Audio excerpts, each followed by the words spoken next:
1 Coríntios capítulo 5, você pode abrir sua Bíblia e a gente vai ler versículo 7. 1 Coríntios 5, versículo 7. Diz assim a palavra: joguem fora o velho fermento, para que vocês sejam nova massa, como de fato já são, sem fermento. Pois também Cristo, nosso Cordeiro Pascal, foi sacrificado. Por isso, celebremos a festa, não com o velho fermento, nem com o fermento do mal e da maldade, mas com o pão sem fermento, o pão da sinceridade e da verdade. Amém? Glória a Deus. Amados, nós, todos os anos, nesse período, desse feriado, muitos irmãos ficam em dúvida, perguntando o que significa a Páscoa para nós. Fora o que o comércio faz, o que a cultura fez com esse feriado, que é uma distorção total. A Páscoa, biblicamente, os irmãos sabem, ela começa quando Deus tira o povo de Israel do Egito. Deus dá uma orientação. Os irmãos lembram quantas pragas que Deus enviou? 10. Muito interessante o detalhe, depois os irmãos observem que 3 daquelas pragas Deus fez diretamente, 3 ele usa Moisés, e 4 ele usa Arão. Muito interessante, Deus faz de maneiras diferentes, né, aquelas pragas. Mas aquela praga que Deus enviou da morte dos primogênitos, irmãos, todo o Egito foi afetado, atingido de maneira terrível. Imagina, toda a família tinha choro, todo o primogênito havia morrido. Mas o Senhor orientou o seu povo. Deus poderia ter mandado aquela praga e falado assim: eu vou livrar o meu povo e vocês vão ver. Mas Deus deu uma orientação para que eles pegassem um cordeiro, sacrificassem e passassem o sangue aonde? Nos umbrais das portas. Irmãos, Deus não faz nada por acaso. Deus mandou fazer isso porque Ele queria ensinar a você e a mim. Ele queria ensinar o seu povo em toda a história.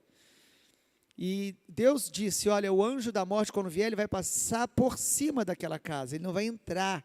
Então Páscoa significa passar por cima, tem a ver com o livramento de Deus sobre a tua vida, porque o sangue está sobre a tua vida. Quantos estão debaixo do sangue de Jesus aqui?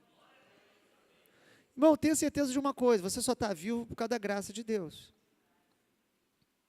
E se você é crente porque o sangue de Jesus tem guardado você.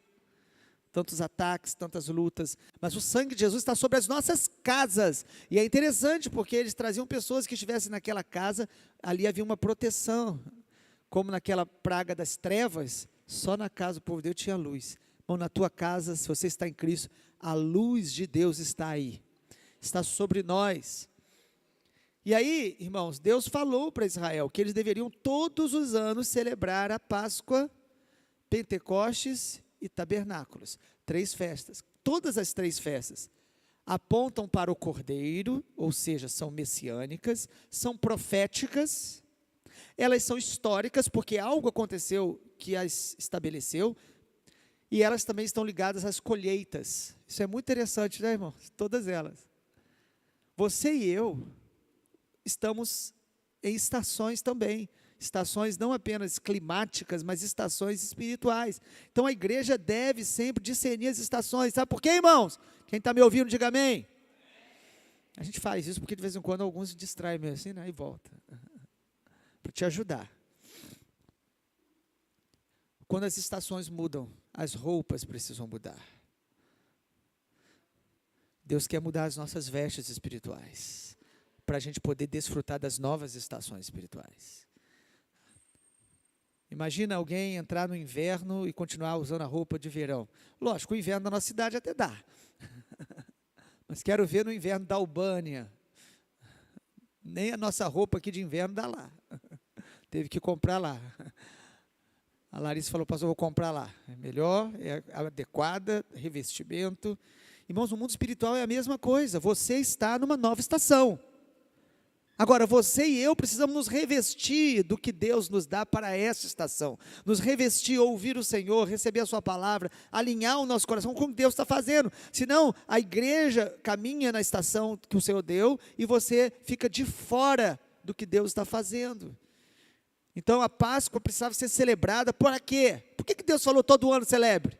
Para lembrar as verdades de Deus, os princípios de Deus, a salvação de Deus, o Cristo de Deus, o Evangelho de Deus, quem nós somos em Deus, fomos comprados pelo sangue, nós e a nossa casa tem o favor de Deus pelo sangue de Jesus. Então eles precisavam celebrar, e até hoje Israel celebra a Páscoa, todos os anos, só que eles não têm a revelação que o Cordeiro já veio, ele morreu, e ele ressuscitou, e ele está entre nós, amém, irmãos? Você está com sua Bíblia ainda aí? 1 Coríntios 5, versículo 7, joguem fora o velho fermento. Na Páscoa eles comiam o pão sem fermento, as ervas amargas, ninguém quer isso, né? Mas eles tinham que comer para lembrar da amargura do Egito, da escravidão, do pecado, e eles comiam também o cordeiro. E aí o Espírito Santo está falando aqui, joguem fora o velho fermento, para que vocês sejam nova massa, como vocês de fato são, sem fermento, o fermento simbolizando o pecado, a maldade, a malícia, a imoralidade, todo pecado é fermento, e ele acaba afetando toda a massa. Na Bíblia, geralmente, fermento é algo negativo, é um símbolo de algo negativo, não é que ele seja negativo. Há uma parábola que Jesus usa a expressão do fermento como reino de Deus que também se expande.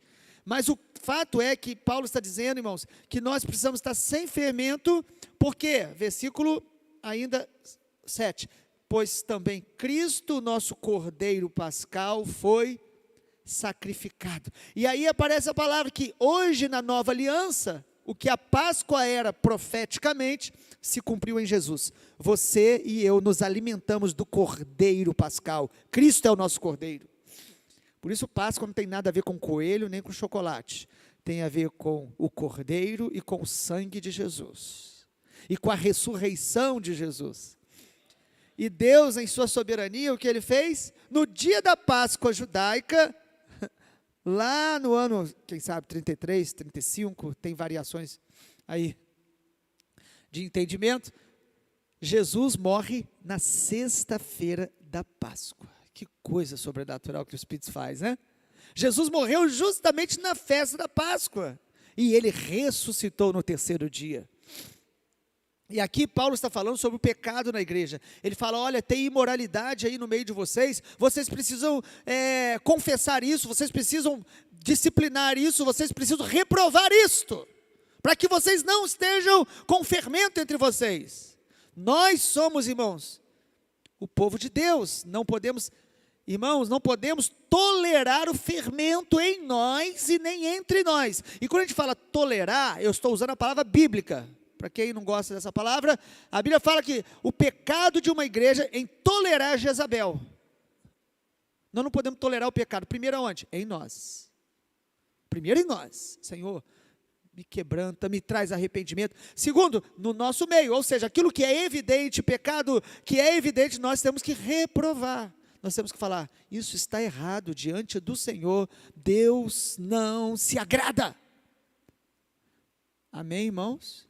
Primeiro em mim, Senhor, o Senhor não se agrada disso, Senhor, me perdoe. Segundo, entre nós, o irmão que evidentemente chega perto da gente, nós precisamos falar, isso não agrada a Deus. Nós devemos orar, confessar e exortar o irmão em amor, mas não deixar de falar que nós somos o povo do Cordeiro. Quantos pertencem ao Cordeiro aqui, irmãos? O velho fermento, versículo 8, celebremos a festa. Irmãos, quem é de Deus celebra a festa, amém? Pastor, mas eu estou no deserto, mas Deus falou para o povo lá no Egito o quê? Eu vou tirar o meu povo do Egito para celebrar a festa no deserto. O povo de Deus, irmãos, ele sempre está festejando no sentido de se alegrando em Deus, alegre em Deus, alegre na vontade de Deus, alegre pelo que Deus está fazendo. Ontem eu estive lá, todo ano no retiro dos jovens, eu pelo menos passo um dia inteiro com eles.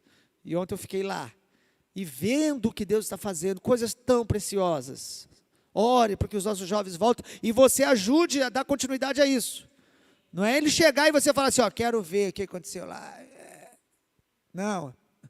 É você, quando ele chegar e falar, filho, que bom que você veio, nós oramos por você, deixa eu fazer uma oração aqui, agradecendo por esses dias, e que Deus confirme o que ele já começou na sua vida nesses dias lá. Amém, irmãos?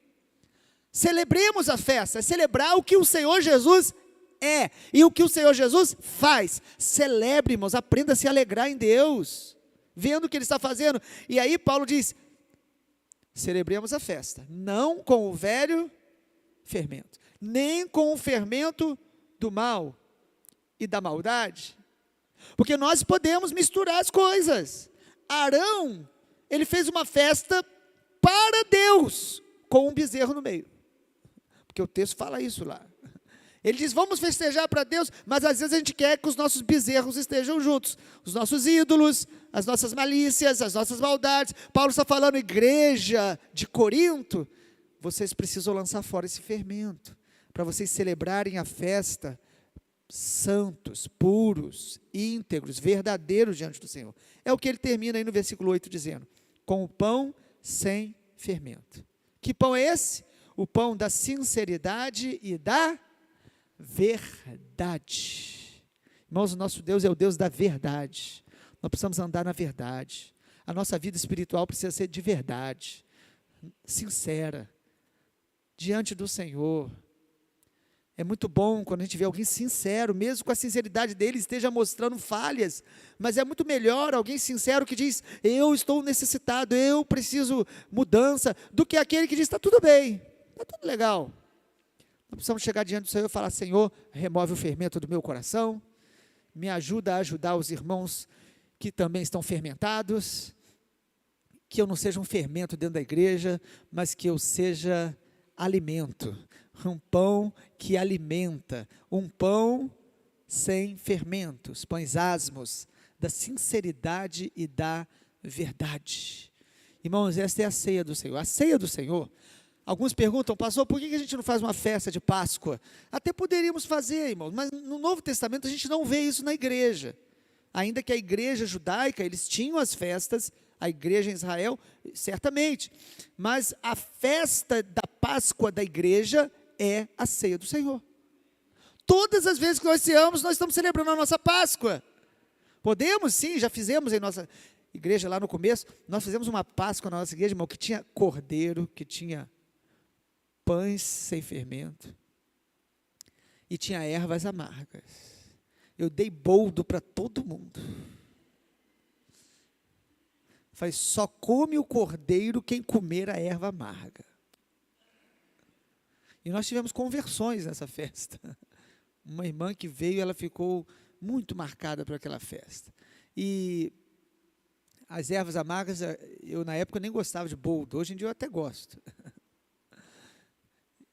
A erva amarga simboliza tudo que o pecado faz com a gente, irmão. Todo pecado, ele vai trazer aquele gosto amargo. Às vezes na hora, você pensa que é doce, mas depois ele se torna amargo. Mas quando você obedece ao Senhor é o contrário. Às vezes quando você obedece, parece duro, parece amargo, mas depois vai se tornando maravilhoso viver uma vida em santidade para Deus. Amém? Vamos ficar em pé para a gente cear juntos nessa manhã? Glória a Deus pela sua vida, aleluia. Amém. Glória a Deus. Nós vamos orar. Glória a Deus.